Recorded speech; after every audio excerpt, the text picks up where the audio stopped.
Are you an entrepreneur or small business owner new to business world? Looking for business growth with proven marketing and sales strategies without tech overwhelm?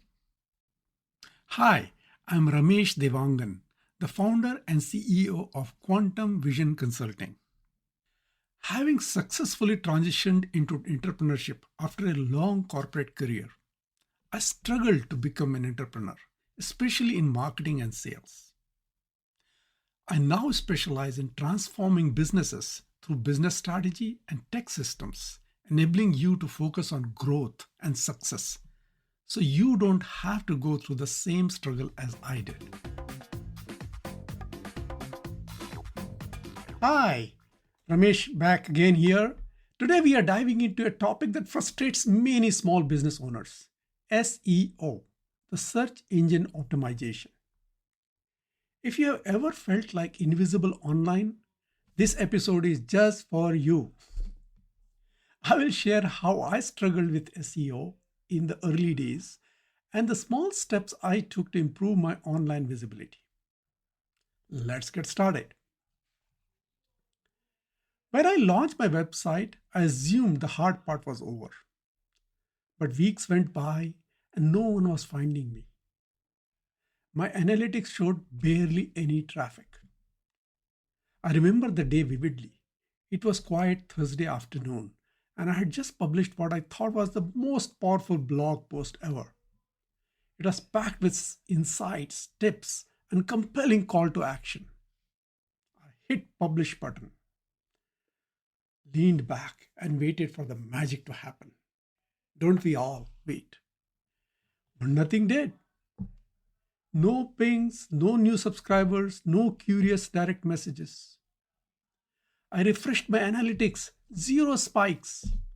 I shared it again, still nothing. I felt like I was shouting into a vast digital canyon, and the only echo of my own effort came back to me. That's when it hit me. My website wasn't optimized for search engines. All the effort I had poured into content, design, and branding was practically invisible to the very people I was trying to help. I wasn't just missing a few tricks, I was missing the foundation. That moment was humbling, but also clarifying. I realized that in the online world, value alone isn't enough. You have to be findable. I realized that without proper SEO, my site wasn't working for me. It was working against me.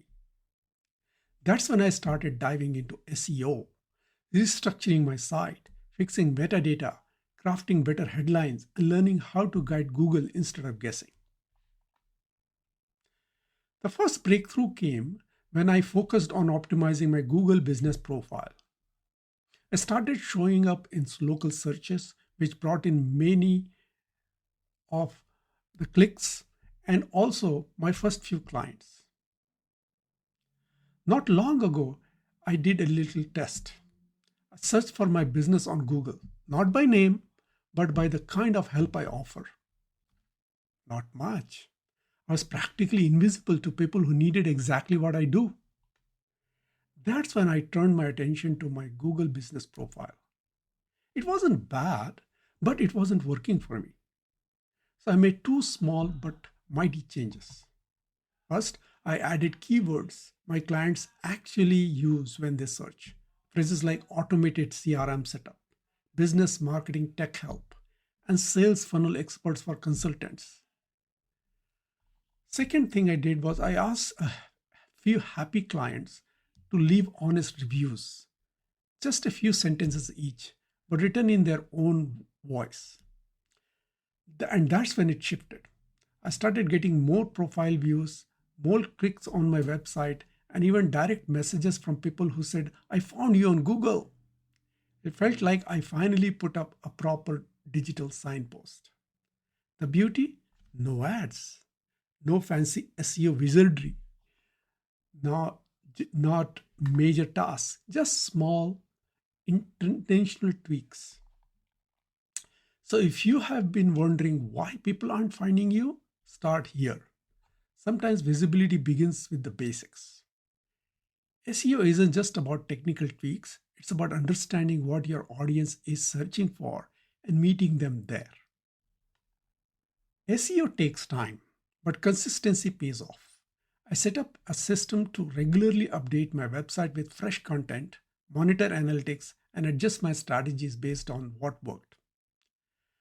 There was a time when my content strategy was, well, more hope than plan.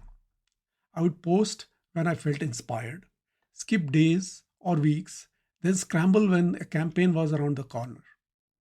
I knew consistency mattered, but I just couldn't keep up with all other priorities in my plate. That changed when I created a simple content calendar. Nothing fancy, just a weekly plan showing what I would post, where, and why. I blocked themes by week: lead generation, testimonial, tips, personal stories were kind of the themes I chose. Scheduled ahead when possible and stayed flexible for timely posts. I started paying attention to what was working: posts that got clicks, comments, and website visits. Patterns emerged. I saw which topics my audience cared about, what formats they are engaged in, and which days perform the best. Suddenly, content creation became more focused and even fun. I wasn't just posting, I was building a momentum. And when the numbers moved, more site visits, better lead quality, and stronger engagement, it felt like finally having a map in the territory I used to wander. Think of SEO as planting seeds. It takes time to grow, but the results are worth it. This reminds me of my childhood. Despite my sincere attempts to locate, I was known to be a person who couldn't find a thing in the house.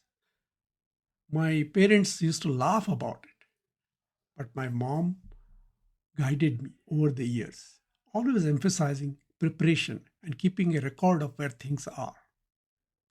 I realized later that SEO is similar. It's about setting the foundation and consistently putting in effort to see results over time. If you feel invisible online, don't give up. Start with small, actionable steps like optimizing your profile or adding keywords to your website. Over time, the results will follow. If this episode inspired you to take control of your SEO, share it with someone who might need it. And don't miss our next episode where I'll discuss how automation put momentum back in motion for a sales that stalled. Thank you.